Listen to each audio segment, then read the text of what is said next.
Councillors, if you could take your seats, please. Kia ora tātou huhi mai nei, mōrena, and good morning everybody, to welcome you to the governing body meeting for the 29th of August. Obviously I'm not the Mayor. The Mayor is speaking at a conference and should be here at about 11:30, so I will be filling in for him until that time. I'd like to start now by welcoming those members of the public who are here to listen to our meeting this morning. Mōrena, and good morning to you. We look forward to hearing from you shortly. But first up, we have formally to adopt our apologies. As I have mentioned, we have apologies for lateness from His Worship the Mayor, Wayne Brown. We have apologies from Councillor Hills, who's at a funeral, and for lateness from Councillor Stewart and Williamson.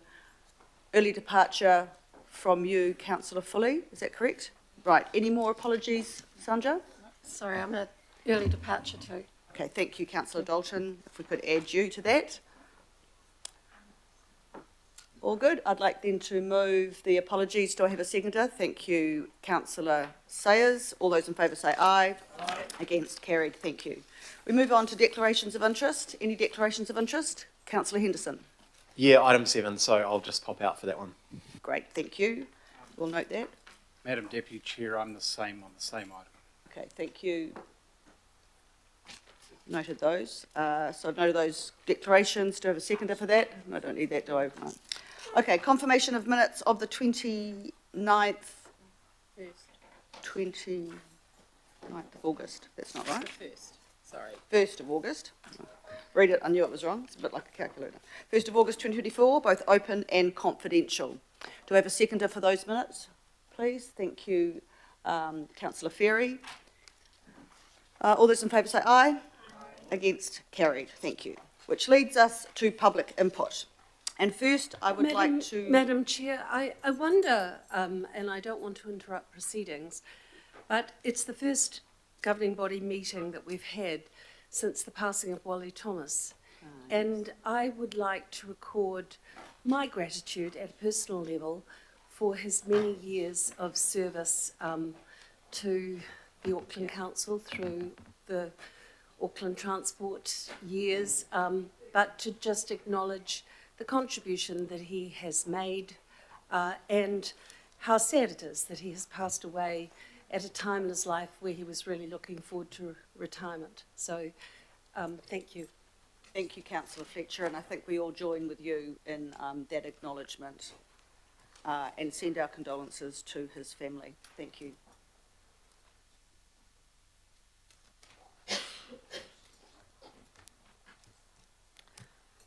We'll now move on to public input, item 4.1. And first up we have the National Public Health Service, Northern Region, Dr. June Long, Medical Officer of Health. June, are you here? Good morning. Thank you. And if you just look at the microphone in front of you and press the button on the right. Thank you very much. Looking forward to your presentation.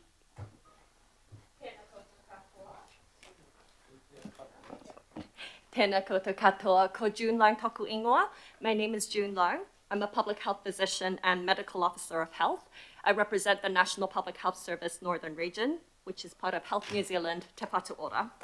The medical officer of health holds a statutory role in alcohol licensing and must be consulted on in the development of a local alcohol policy. Today, I'm speaking in support of Auckland Council's local alcohol policy, which public health has worked closely with the council on over the past 10 years.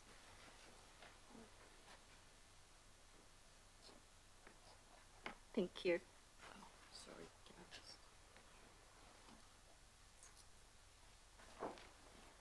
Reducing alcohol harm is important because firstly, levels of alcohol use in Tamaki Makaurau are high.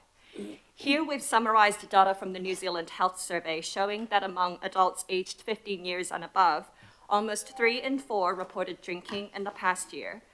1 in 6 reported drinking to hazardous levels, with a high risk of acute harm to themselves and others.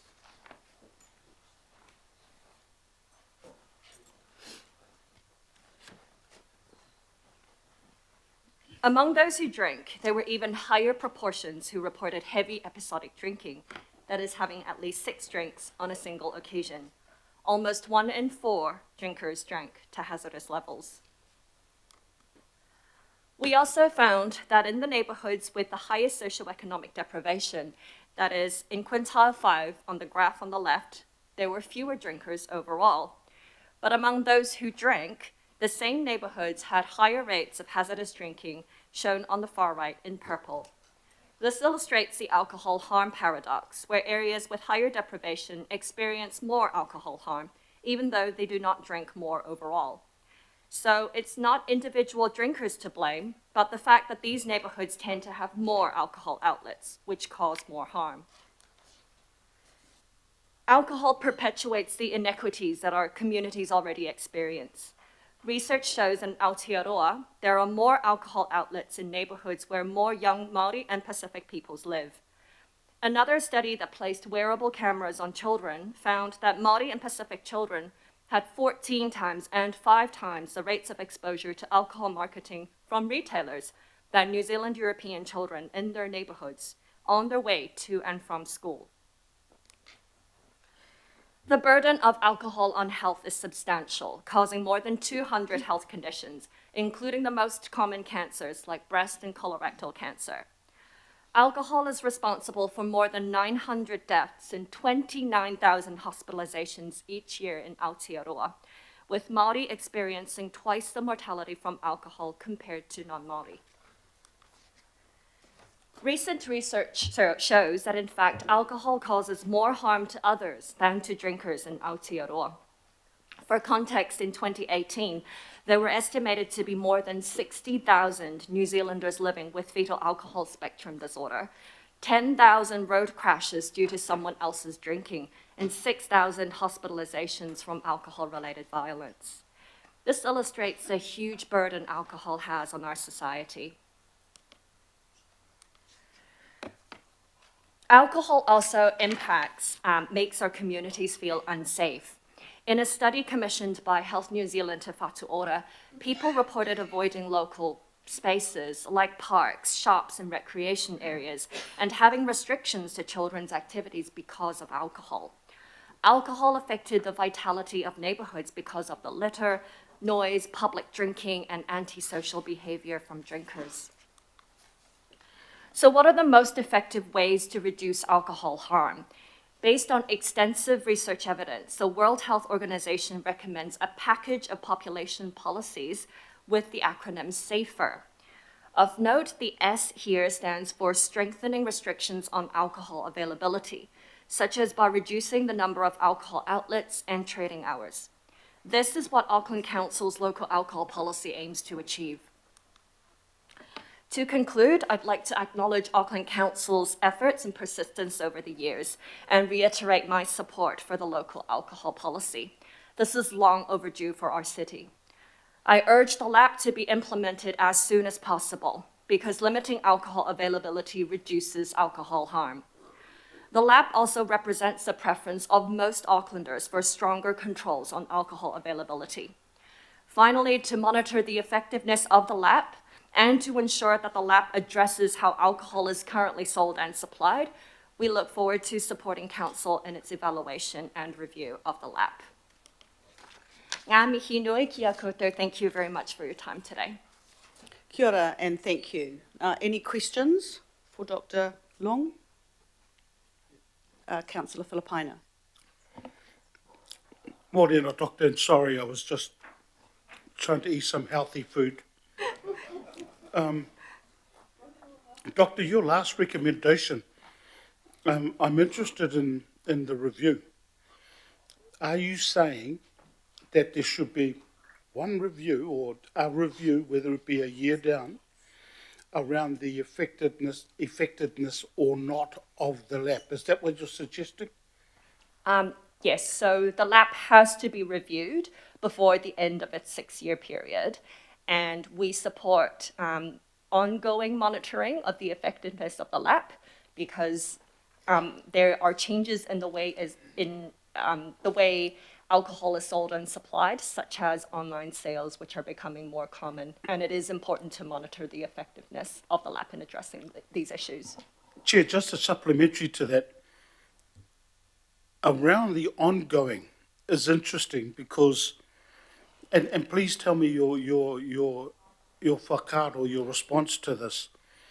If we continue to do it, whether it be annually, biannually, in my head, our community then needs to always come back to say, hey, don't change anything. And if the effectiveness is working, shouldn't that be then the ability for us to say, hey, let's have a look and do it in 5 years, instead of sort of ongoing where our community has to always come back and say, hey, look, the hours are working, the impact is, I just wanted to get your whakaaro, your comment on that, please.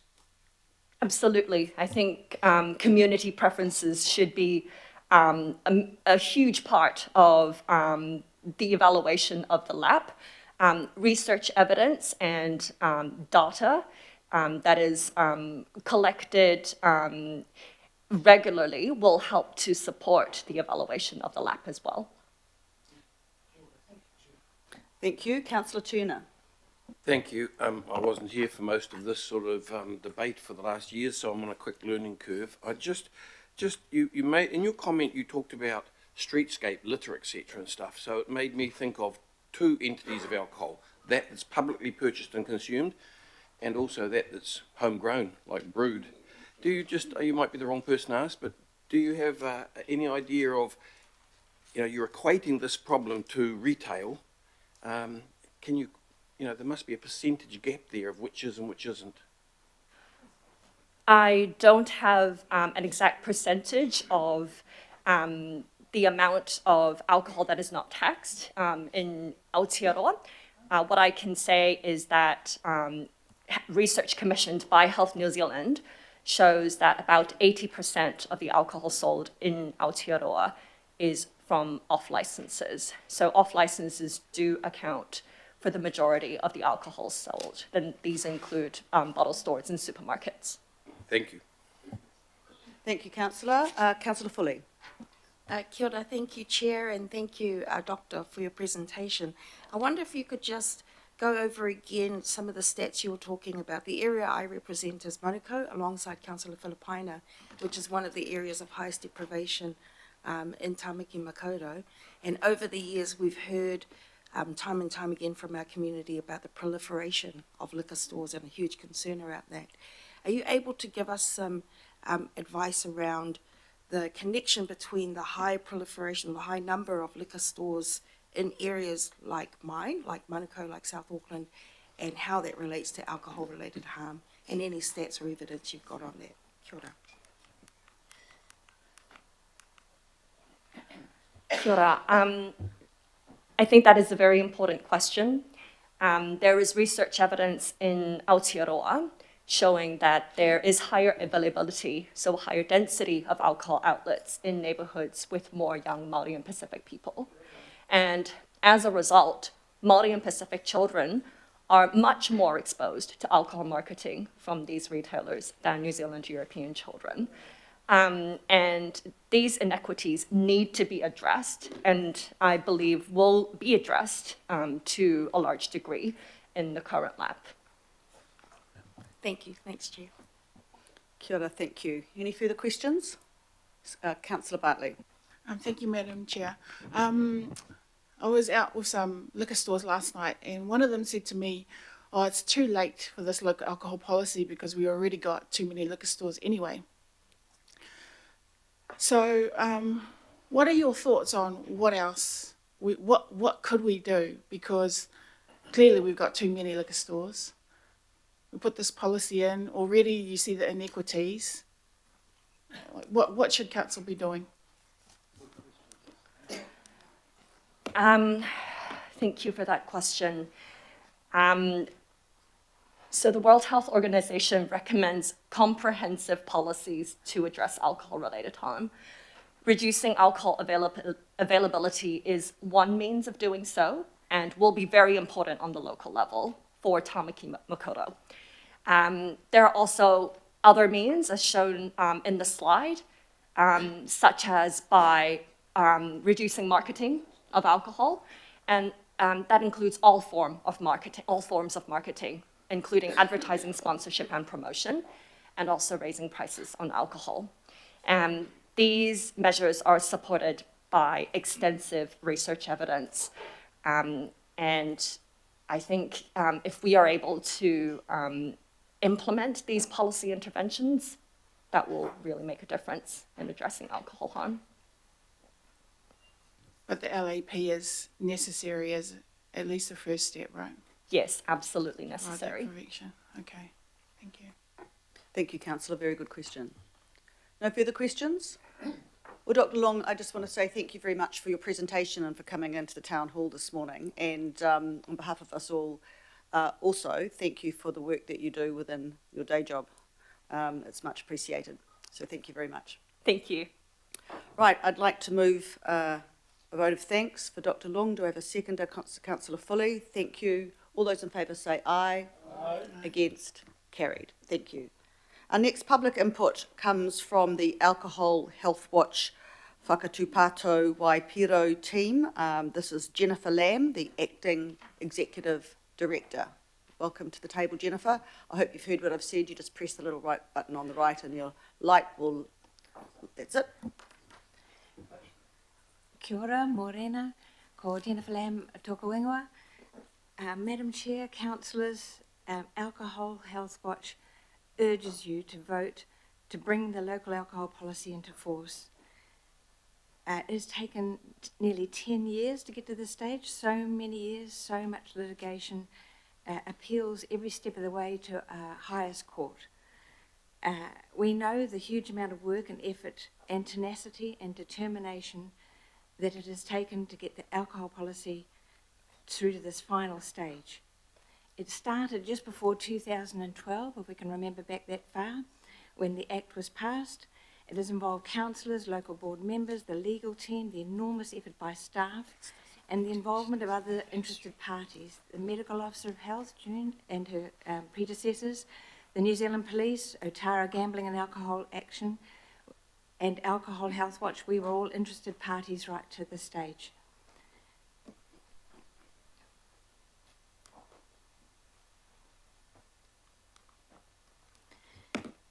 Alcohol Health Watch has been on this journey from the very start. We are a small team, as you can see, but we do have a history with the local alcohol policy, as well as our past directors, Rebecca Williams and Nikki Jackson and the staff. Our current director, Andrew Galloway, who sadly can't be here today, he has previously worked at the council as the team leader in liquor licensing way back in 2012 at the start of the process, and then he was manager of community safety at the council, also dealing with this, and I was in the legal team consulting on the early draft back then. So it's been a long journey. I think we know and appreciate all the pre-work, the research reports, the huge amount of community, agency, iwi input that was sought and considered, and we know that this LAP reflects community preferences and the object of the Act.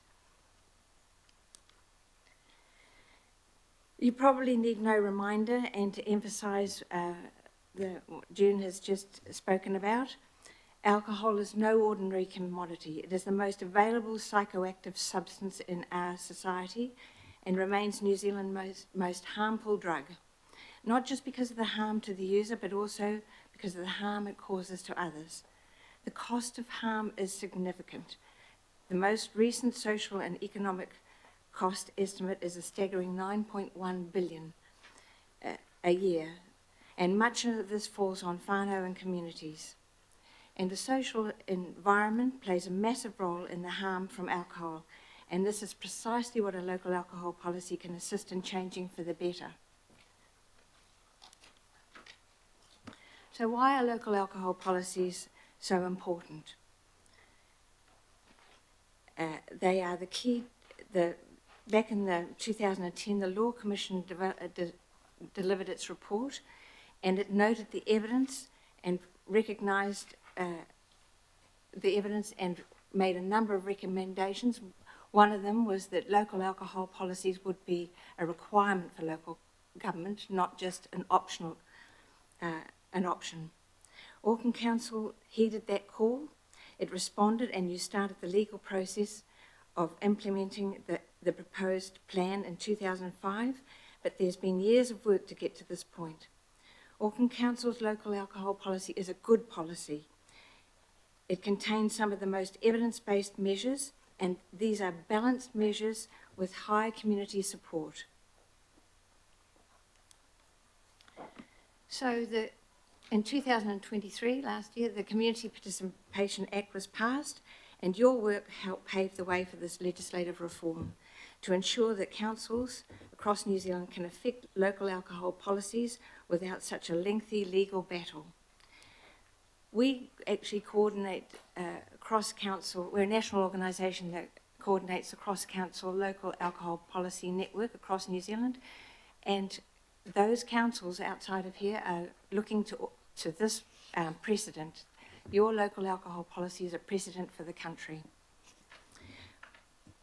We really want to commend you, and we encourage you to move with the same determination you have demonstrated so far, and bring into force the local alcohol policy so that its measures can be implemented. Thank you. Thank you very much. Questions? Councillor Turner first. Thank you. I had, I'm out from the West, Representative West. I had someone reach out to me in quite depth with quite a lot of information and stuff. The main question that he raised was, this is 10 years old, this whole debate. We're sitting here 10 or more years from where it started. Has anything changed? Do you think there's anything that's, society moves on at a quick pace these days? Do you think what we're deciding on here is still relevant? I do, and I think you'll find most do. So it's still about availability, accessibility, all that evidence is still there. Some things have come along in the meantime, rapid delivery perhaps, buy now, pay later schemes that could be considered in the future. But certainly it's still about density, too many outlets in too small an area and high depth areas, etc. It's still the same. Thank you. Thank you, Councillor. Councillor Sayers. Thank you for your presentation. My question probably tries to interrelate a little bit with June's as well, and the fact that you cover all of New Zealand and kind of have that high-level umbrella look across the country. And I've just been sitting here wondering about, I suppose I've been thinking about ACC and their stance that they're going to take, because under that, in June's presentation, she talked about that safer acronym, and a lot of that seemed to require government intervention and help as well. So I just wanted to give the opportunity, if you wanted to elaborate how you thought it might be ACC, it might be other government ministries or departments that that need to come to the party from your point of view, and also is there anything specific around Maori and Pacifica harm that might be relevant as well in discussing that national picture? All good points, and yes, on a national scale and certainly in cross-government work, ACC is there. We run a forum called Defining Our Future, ACC come to that.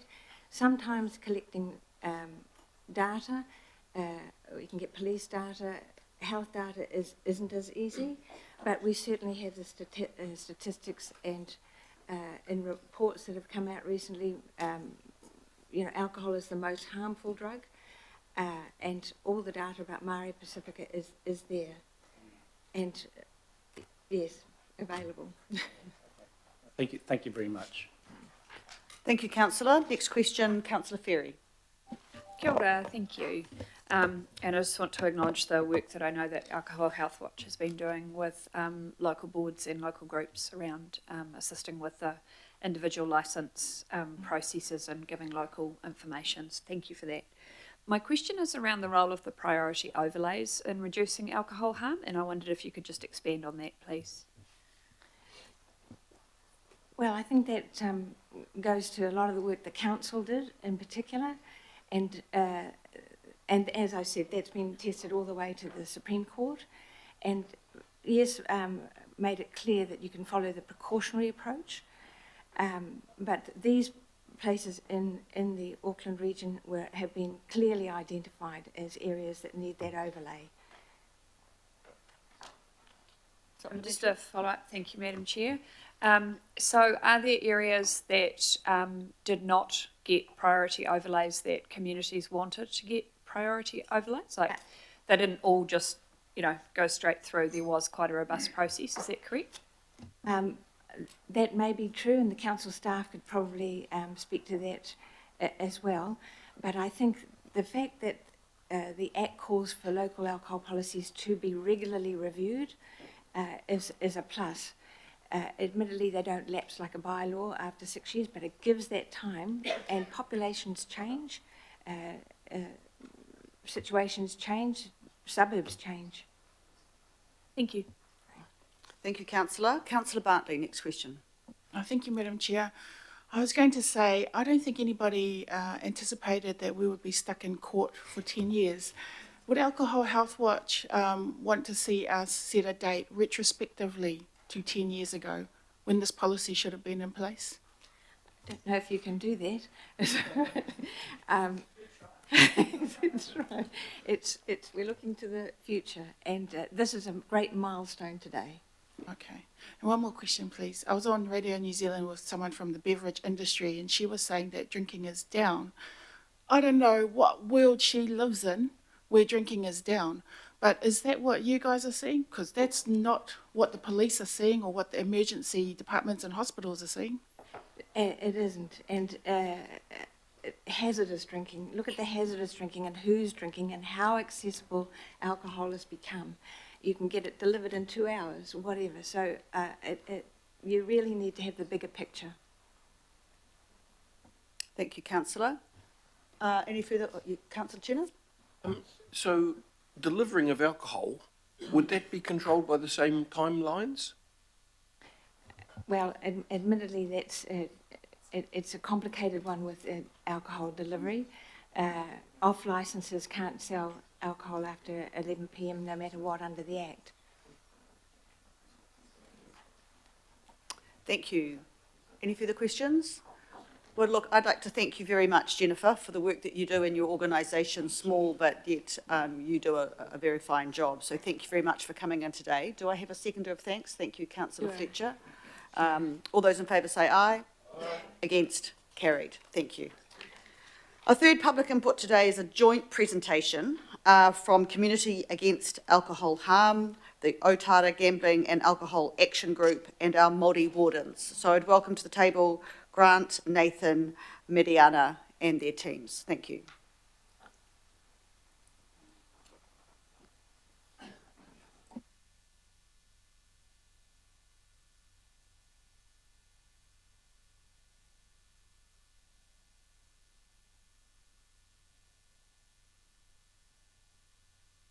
Morena and good morning, and I hope you've been listening. You press the little button on the right when you talk and you let it go when you're not. So who would like to lead off? Kia ora, I'll start. Tēnā koutou katoa. My name is Nathan Cowie, and I'm here today representing the Otara Gambling and Alcohol Action Group on behalf of trustees Victoria Hearn and Trevor Wilson, and also our beautiful chair, Auntie Yvonne Matson, who many of you will know. So first of all, I'd just like to really congratulate Auckland Council on your leadership and your tenacity in getting this across the line. It has been, a long time coming. And, back in, I think it was 2013 or 2014 when the community was consulted on this policy. That was a long time ago. On behalf of OGAG, Otara Gambling and Alcohol Action Group, it was Auntie Yvonne Matson and Jim Sinclair who provided the submission. And, OGAG was involved at the ALA hearings as an interested party and have continued to be involved as an interested party as it's kind of gone back and forth through the various legal processes. So I'd like to acknowledge some people who, who have been in support of OGAG and in support of reducing alcohol harm in the Otara Papatoetoe local board area in particular. So first of all, shout out to the Otara Papatoetoe local board. Councillor Al Filipina, thank you for your support. Councillor Fully, you were there as the chair when I was involved in lots of meetings of OGAG at the Tui Room, and I came before you at the Otara Papatoetoe local board several times. Also Mary Gush and Apollo Rees Otangavaya. And I'd also like to just acknowledge some people who aren't around to be here today. So Jim Sinclair, Glenn McCutcheon from Mangere East, and of course Whanana Professor Collins. There's 3 alcohol harm champions who can't be with us today, and I'd just like to acknowledge them. So we all have our alcohol harm stories, but this is a policy that is going to reduce harm and it is going to save lives. And I just would like to acknowledge everyone here for your leadership in creating a less alcohogenic environment for Auckland. And I'll pass to Dr. Hewison now. Kia ora koutou, thank you Nathan. Ko Dr. Grant Hewison tākou ingoa. I'm Secretary of Communities Against Alcohol Harm and also am the lawyer who acted for OGAG and have supported numerous individuals and groups and organisations across Tamaki Makaurau in their challenges regarding alcohol-related harm. So today is about celebrating the final step that you're going to take in what has been a very long journey, but one that you've been tenacious about.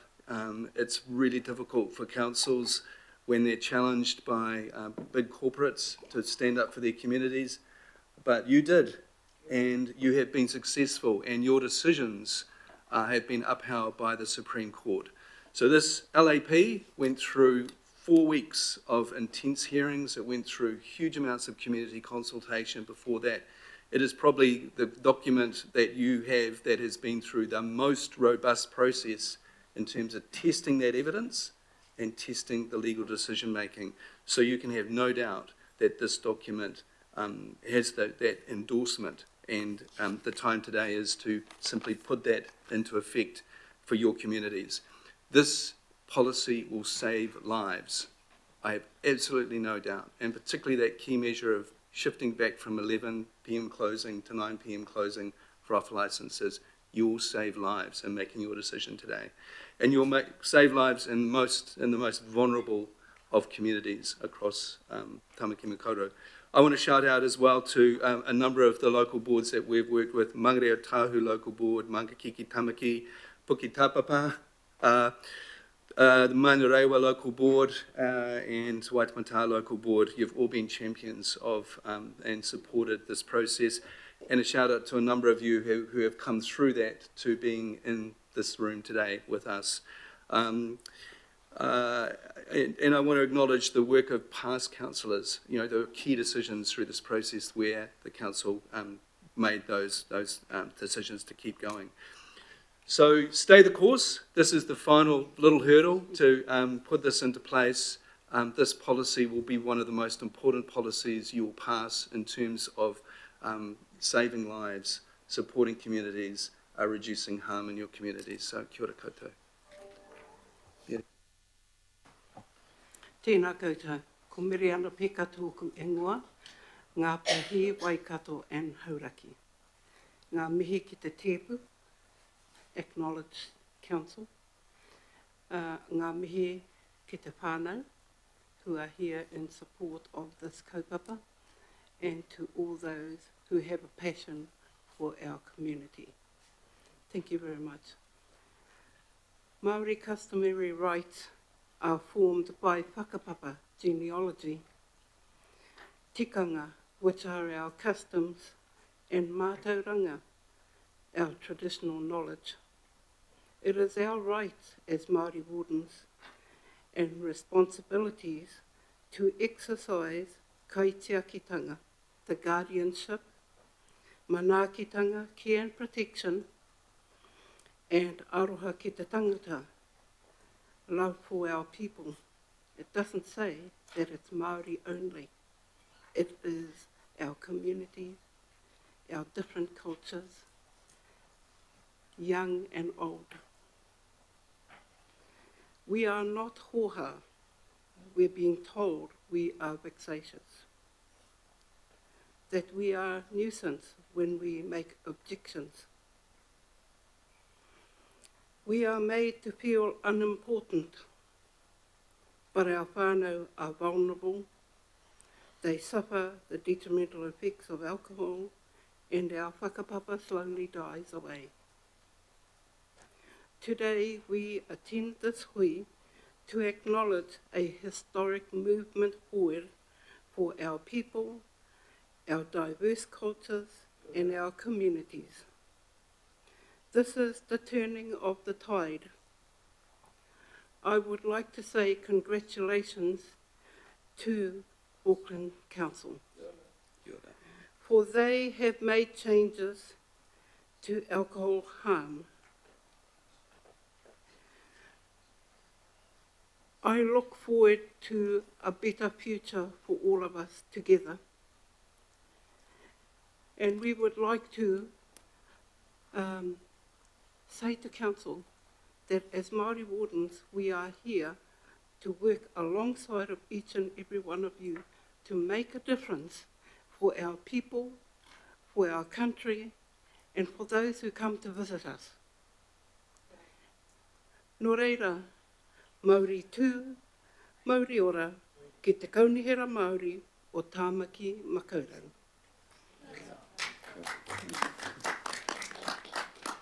Kia ora, and thank you very much for your joint presentations. I open now for questions, and I will start with Councillor Dalton. Tēnā koutou katoa. Thank you for your presentation, and thank you for everything that you have been doing for our communities for so long. Grant, thanks for all of the efforts in limiting the impact of the supply of alcohol in our vulnerable communities. So you, the three of you, you've been our interim lap while we've been fighting this out in the court against the liquor industry. So in that context, how much pressure will the lap take off community against alcohol harm and community advocates in community actually, so they may focus on advocacy for more support like addiction services for victims of alcohol rather than fighting the liquor industry in the court? How much time are we going to get back to doing the good things in our communities? Look, this legislation created LAPs for that purpose, so that the community could come together and set a framework that is across a district or across a region in this case. And we've had that held up for nearly 10 years.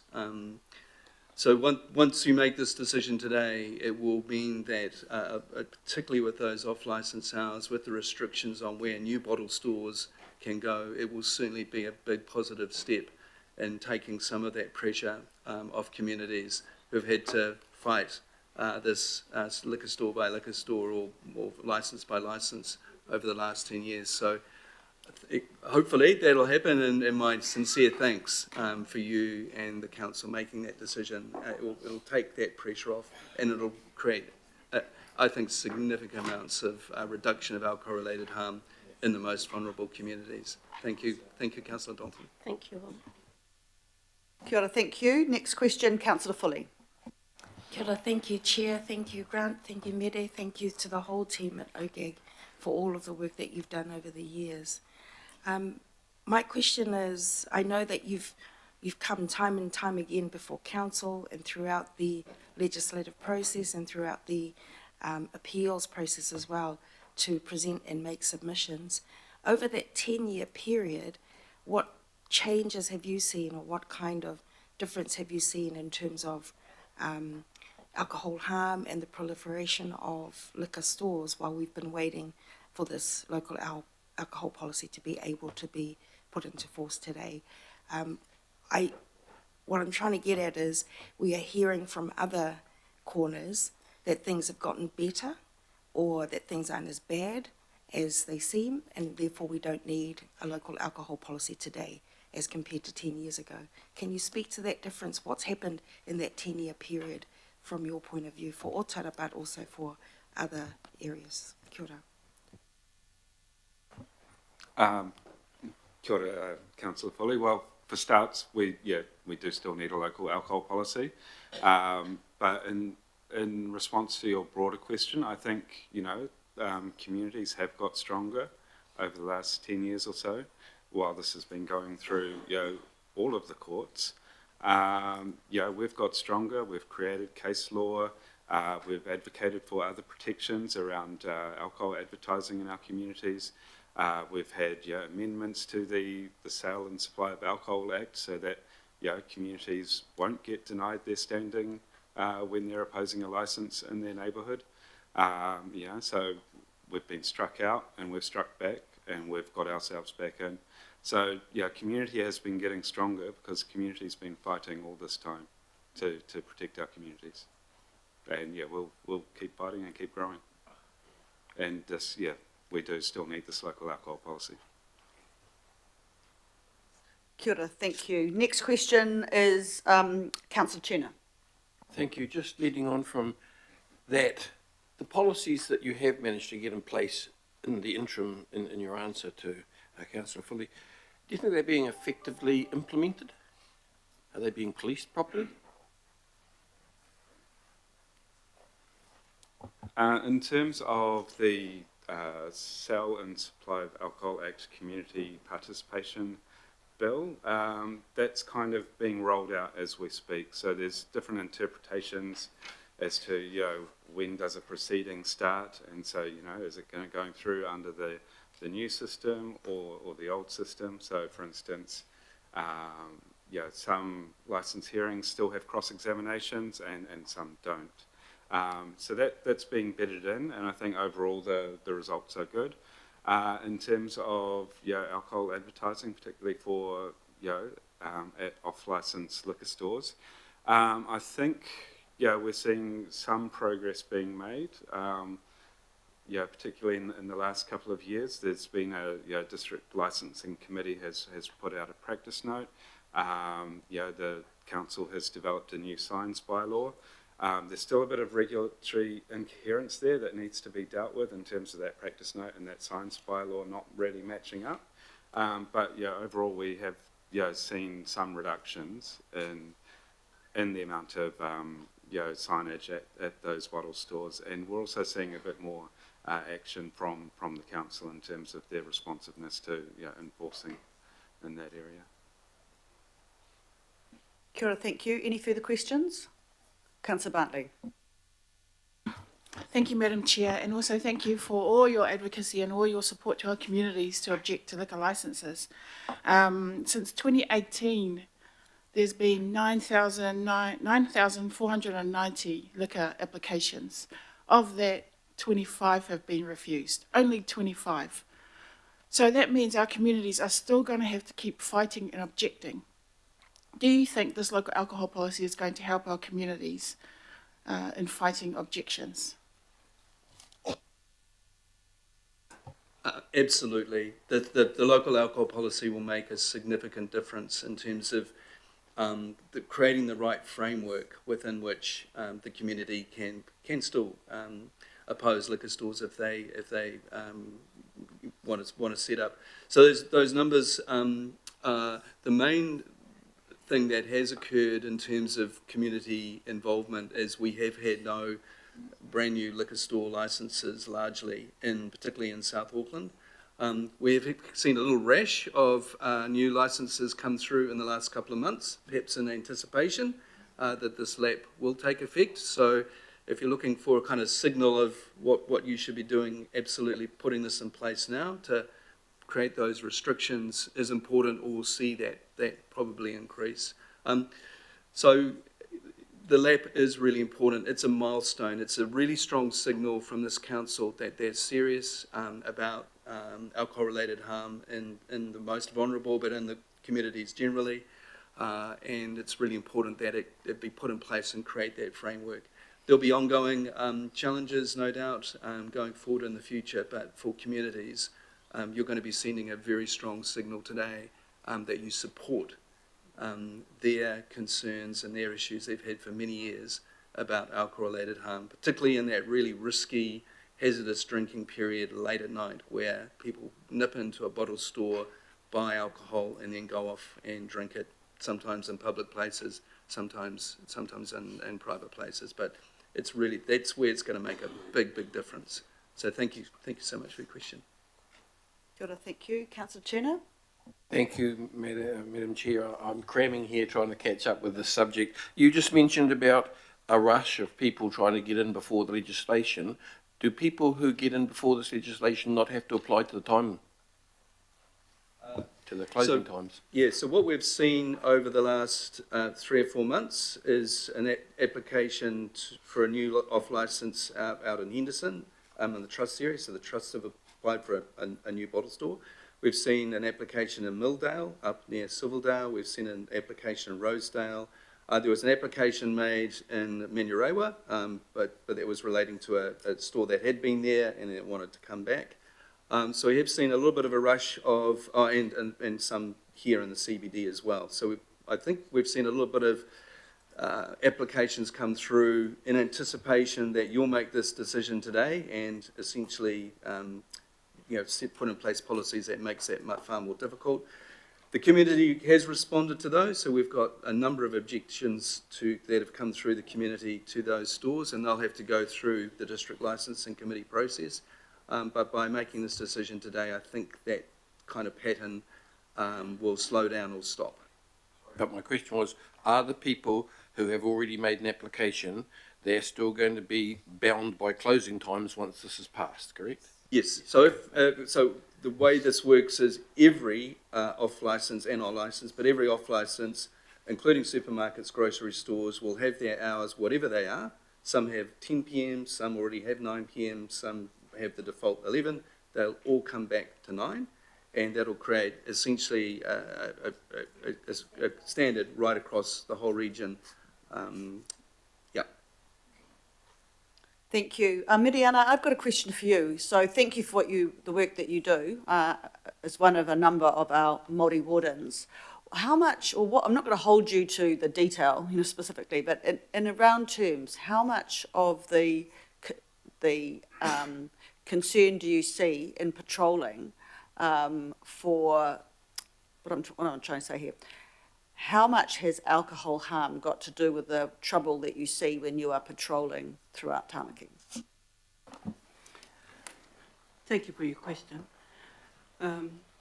We see a lot of damage out in our community around alcohol.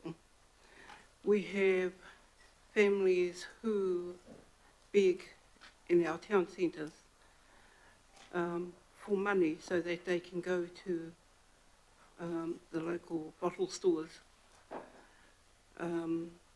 Families that alcohol is the icing on the cake, whether it be a birthday, a wedding, a wake, and we need to change that. We need to change that so that our families have a better life moving forward in their years. So many of us were born into alcohol harm, and it's really hard to see our families that are suffering out in the communities. Many of them don't put their hand up to come to object. And so I guess our job is to go and talk with our families so that it gives them participation. And I think that Council, you have made headway for families that now believe they have a voice in their communities, in their whānau. So alcohol rubbish is really out of this world. There is no, I don't see anything that is looking towards a better community around that. Families that have alcohol issues that they suffer with don't have the ability to go and look for source a better life for them. Kia ora, thank you. Thank you. Councillor Sayers, you had one final question? Just a quick one, Madam Chair. It may well be answered by our own officers at the item, but I just wanted the opportunity, we'll give you the opportunity if you want to comment around the fact that other councils will be looking at today as, you know, a template to go forward with. How do you anticipate those other councils that are interested to create their own policies going about that? Do you think they'll come straight to Auckland Council and we provide that to them, or are they likely to come through to your groups or your counterparts in other areas, come and ask for your experience? And just to perhaps answer the question around all that legal work and the challenges that have gone, and has that made a level playing field nationally so other councils don't have to go through that same degree of pain?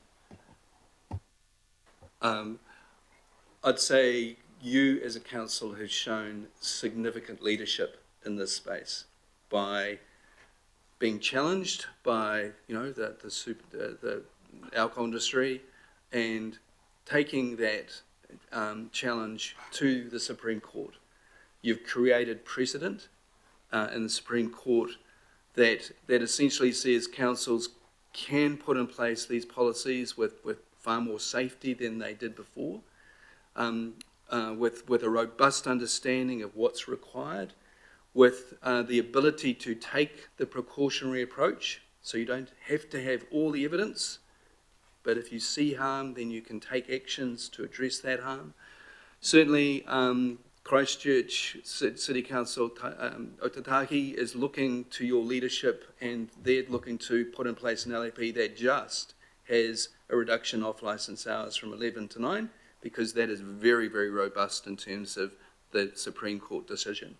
Hamilton is thinking about doing the same thing, but look, right across the Motu, you have shown immense leadership. You've got some great precedents in terms of the decisions that have come out of the courts. You have an LAP that is robust, it is being challenged, and councils will be taking your leadership and applying that in their communities. So not only are you going to benefit your communities by this decision today, you will benefit communities across Aotearoa, New Zealand, because other councils will follow your leadership. So congratulations on that. Yeah. Thank you, Councillor. Look, in conclusion then, with no further questions, Grant, Nathan and Miriana, I just want to say thank you very much for your passionate advocacy on behalf of your respective groups. I'm happy to move a vote of thanks. Councillor Fletcher will second. All those in favour say aye. Aye. Against? Carried. Thank you very much.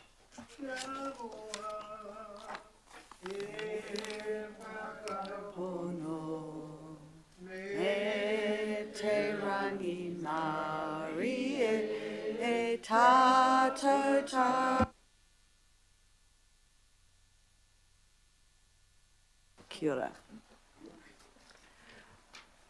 I welcome now to the table Anna from the Salvation Army, a social policy analyst and advocate for the Salvation Army. Kia ora and welcome. Tēnā koutou katoa ngā mihi mahana kia koutou raro I te ingoa ihu karaiti. Ko Ana Ika tōku ingoa. I'm a social policy analyst and advocate for the Salvation Army Social Policy and Parliamentary Unit. I just wanted to come today and say a huge thank you to the Auckland Council, as those that have gone before me have said their thanks and commended you on towing the line and being able to, despite all of the legal challenges, your persistence to bring this LAP to fruition. Also just want to acknowledge what Grant and Nathan and Miriam had said before me, we're a national organisation, and so we see the boldness of the Auckland Council to set a precedence for the rest of the councils around the country. And so we just want to say thank you for that. The Salvation Army's mission is to care for people, transform lives and reform society by God's power. In Auckland alone, we support over 14,000 families that come through our services, and we have a myriad of services from food banks to financial mentoring to housing and to addictions. And so on our frontline services, we see sort of a spectrum of alcohol harm, whether it's in our bridge services with our tangata whaiora who drinks 15 bottles of beer on a daily basis, or whether it's in our financial mentoring and budgeting service where we see whānau where someone would spend the grocery bill on alcohol, and that has repercussions for food insecurity. That often also causes family violence for those and family harm for those that we support. So sort of a spectrum that the Salvation Army sees in regards to alcohol harm. I wanted to come today to be able to, you would have heard a lot of numbers and from those that have spoken before me, just to put some faces onto those numbers, and the difference that this LEP would make to those faces that the Salvation Army supports. I want to tell you about someone called Sarah. These are pseudonyms. I've removed their names just for anonymity. But Sarah has significant addiction issues. She usually drinks around 2 to 3 bottles of wine on a daily basis. And because of her addiction levels, Sarah has not only lost her job, lost her house, but also, heartbreakingly, has lost custody of her daughter. That's often something common that we see in our tangata whaiora that come through our services. They come through with significant challenges and often quite dark paths, but fortunately they often are able to build a pathway towards recovery. Alex, for example, pseudonym as well, is 6 weeks clean, and that's a huge accomplishment for him. One of the triggering points for Alex is when he drives past liquor stores. Unfortunately for Alex, he lives in a community littered with the liquor stores, and so he has to take alternative paths to go where he needs to go so that he is not triggered. A lot of those our tangata whaiora and those who come through our services come with complex challenges and issues around stress, anxiety, depression, PTSD, and the list goes on. But one of the things that often proliferates these issues or triggers it is the availability, affordability, and accessibility of alcohol in the communities that they live in. So that's why I'm here today, to remind you of the faces and the names that this LEP will make a difference to. We think our services and those like ours are very vital in the community here in Auckland. In Auckland alone, we have, in the past year, we've had 1,300, more than that, walk through our services for addiction support. And so our services are vital, but ultimately I just want to remind everyone that our services is the ambulance at the bottom of the cliff. In our perspective, the LAP has the ability to build some fences at the top of the cliff that is often slippery when it comes to alcohol harm, of people falling into the abyss of the alcohol harm that we see. And so we just want to urge the Auckland Council today to put the LEP into effect, because it has tangible outcomes, outcomes for Sarah and her children. It has outcomes for Alex and his recovery, and many others that come through our front doors. These are just one of many stories, and I could sit here all day and tell you story after story, but I've only got 5 minutes. So I just want to leave those stories with you, just to think on those things as you make your decision today, whether to bring the LEP into effect. I just also want to acknowledge those that have come before us. I know the Salvation Army had submitted to the LEP in 2014, before my time. I know that there are those that have come before us that's allowed us to be here this morning, and we can't take accountability for a lot of the work that's been done already, but I think for us sitting here today in communities today, we can take accountability of the decisions we can make moving forward to safeguarding and mitigating the alcohol harm, and not just for our communities today, like those that the Salvation Army supports, but for our communities in the future. Thank you. Kia ora, thank you. Any questions? Councillor Sayers. Probably not quite a question, Anna, but I think whatever your thinking was about deciding to come here today and speak the way that you did, at the level you did, I commend you on it. Well done. Thank you, Councillor. Councillor Foley. Kia ora, thank you. And thank you so much, Anna, for just the way that you've spoken very clearly and comprehensively about the effects that you see every day, day in and day out of alcohol harm. My question is around, because often I think people think that alcohol only harms certain communities, but from what you've experienced and from what the Salvation Army does, is there a wider effect of alcohol harm, or is it true that it only happens in certain communities or certain pockets of our community? Kia ora. Thanks, Councillor Foley, for the question. We would disagree on the notion that it only impacts certain communities, because those who come through our bridge services, or just our services in general, come from quite a vast array of socioeconomic backgrounds. Primarily, it's from low deprivation areas. In our view, alcohol harm is continuing to become more complex in complexity and in volume from our frontline services. And in our view, the law just isn't, it plays catch up. But the LAP gives the DRC tools to be able to implement changes that's a lot faster than the law can, and that has tangible outcomes for the communities that we serve. Kia ora, thank you. Councillor Ferry. Kia ora, thank you, and great to have you presenting those two stories are particularly very powerful. I wanted to ask about the intersection you see between alcohol harm and family violence, and whether that's something that's coming up in the Salvation Army's work. Family violence being something that often is something that's quite hidden from the community at large, because it tends to happen in people's homes. So I wondered if that was something you were able to touch on. Yeah, we see significant levels of family harm coming through our services, and because our services are quite vast, so we see them now with our tangata whai ora. So tangata whai ora means people looking to better their health, and that's what we refer to when we're speaking about those who access our bridge services. But we also see it in financial mentoring and in our food banks. When our whānau are coming through to ask for some sort of support, we sit with them and try and talk through them what the issues are, primarily to try and see if there are any other avenues in the Salvation Army that we can direct them to. But family harm is often a significant issue. We also work with the police, and they would refer to us people that have suffered with family harm, so that we could work alongside them and the family. In our core, which is what we call the church, we also run Building Awesome Mātua programs, and so that's primarily working with men, often perpetrators of family harm, to try and support them to find an alternative route or healing for the family in that family harm space. But it's significant. I think it used to be 1 in 5, one family violent harm incident every 5 minutes, but it's 1 in 3 now that the police are attending to. Thank you, Councillor.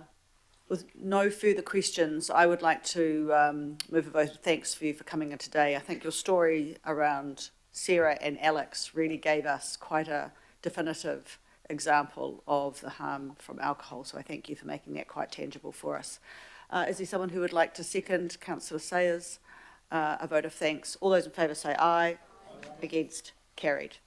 Thank you very much. We move